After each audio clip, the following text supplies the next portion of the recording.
Hello friends, welcome to Current Affairs with JD. நேற்று Israel Iran மேலே ஒரு மிகப்பெரிய தாக்குதலை நடத்தியிருந்தாங்க. ரைசிங் லயன் சொல்லிட்டு இந்த ஆப்ரேஷனுக்கு பேர் வச்சுருந்தாங்க. ஓவர் 200 ஜெட்ஸை யூஸ் பண்ணி 200+ டார்கெட்ஸை இந்த தாக்குதல் மூலமாக அவங்க அட்டாக் பண்ணி அழிச்சிருக்காங்க. அதோடைய டீட்டெயில்ஸை நேற்று நெத்தன்யாஹூ ஷேர் பண்ணியிருக்காரு. அவர் என்ன சொல்கிறாருன்னா, இந்த ஆப்ரேஷன் வந்து எங்களுடைய எக்ஸ்டென்ஷியல் த்ரெட்டு போகிற வரைக்கும் நாங்கள் கன்டினியூ பண்ணுவோம் அப்படின்னு சொல்கிறாரு. இந்த வீடியோ நீங்கள் பாருங்கள். Moments ago, Israel launched Operation Rising Lion, a targeted military operation to roll back the Iranian threat to Israel's very survival. This operation will continue for as many days as it takes to remove this threat.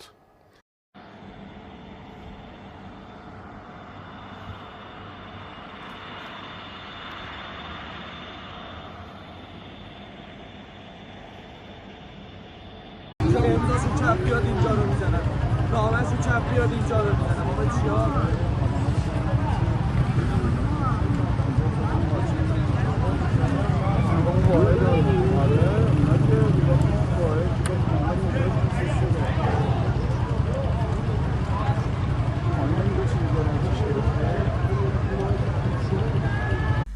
இந்த ஆப்ரேஷனில் Israel ஐஆர்ஜிசியோட top கமாண்டர்ஸையும் nuclear சயின்டிஸ்டையும் target பண்ணி கரெக்டாக ப்ரிஷன் ஸ்டேக்கில் போட்டு தாக்கியிருக்காங்க.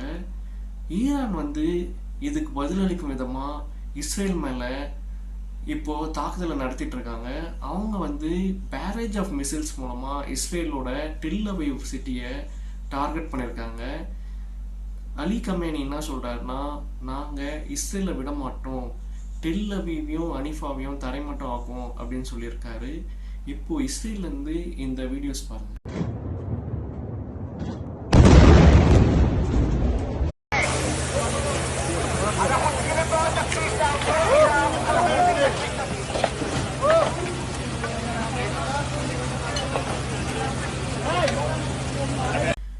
ஈரானோட இந்த அட்டாக்ல இஸ்ரேல்ல 34 பேருக்கு மேல காயம் அடைஞ்சிருக்காங்கன்ட்டு இப்போ ரிப்போர்ட் வருது.